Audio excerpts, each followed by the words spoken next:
पाठ 11 किसान और भालू। समझदारी और चतुराई से हम किसी भी मुसीबत का सामना कर सकते हैं। एक किसान ने भालू से अपनी जान और फसल कैसे बचाई, आइए पढ़कर जानें।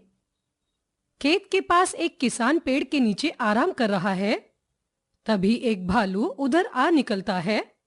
किसान भयभीत होते हुए, अरे यह भालू कहां से आ गया?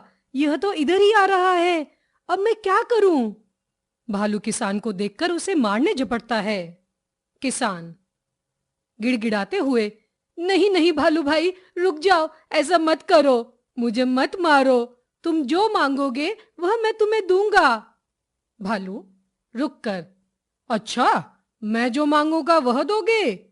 मुझे तो तुम्हारी आधी फसल चाहिए। किसान, मैं तुम्हें अपनी आधी फसल दे दूंगा, बस मुझे मारो मत।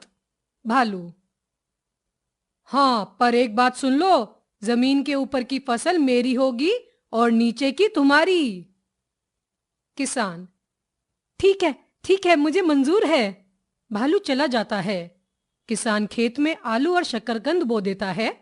कुछ दिनों में फसल तैयार हो जाती है। भालू आता है।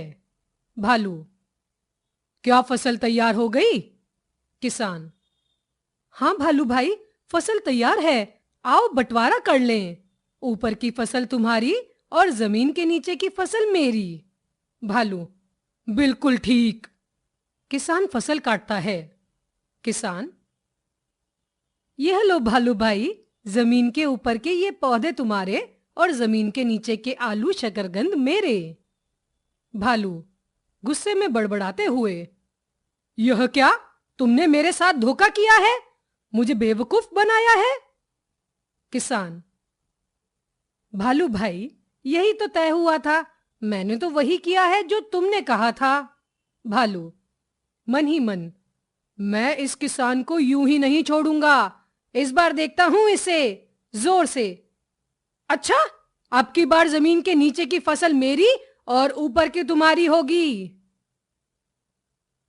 किसान, ठीक है, मुझे मंजूर है। इस बार किसान खेत में गेहूं बो देता है। जब फसल पक जाती है तब भालू आता है। भालू, इस बार जमीन के नीचे की फसल मेरी है ना? किसान, हाँ हाँ, बिल्कुल तुम्हारी है। मैं अपने हिस्से की ऊपर की फसल काट लेता हूं, तुम नीचे की फसल निकाल लेना। किसान गेहूं की फसल काटकर अपने घर ले जाता है। भालू जमीन खोदता है। भालू सिर पीटते हुए, अरे यह क्या? ये तो जड़े ही जड़े हैं। यह किसान तो बड़ा चतुर निकला, इसने मुझे फिर से मूर्ख बना दिया।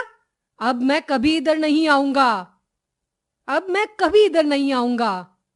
भालू सिर झुकाए चला जाता है।